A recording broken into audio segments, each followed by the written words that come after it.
Hello everyone, if you're getting this error in Roblox, you do not have permission to join this experience with error code 524, then you have come to the right place because in this video I'm going to show you how easy it is to get rid of this annoying error on Roblox.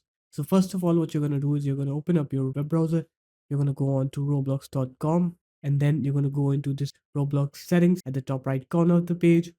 Go into settings now, and here you need to make sure that your birthday is set to over 17. So your account needs to be over 17 plus in order to join servers that are restricted. So just go ahead and change your date of birth. I've already changed mine. You'll need to change it to over 17. And once you're done with that, you're going to go ahead and try to play any game. And you'll see that you won't get that error code 524 anymore. So there it is, guys. That's how easy it was. If you guys found this video helpful, make sure to leave a like, comment, and subscribe to the channel. And I'll see you in my next video. Peace.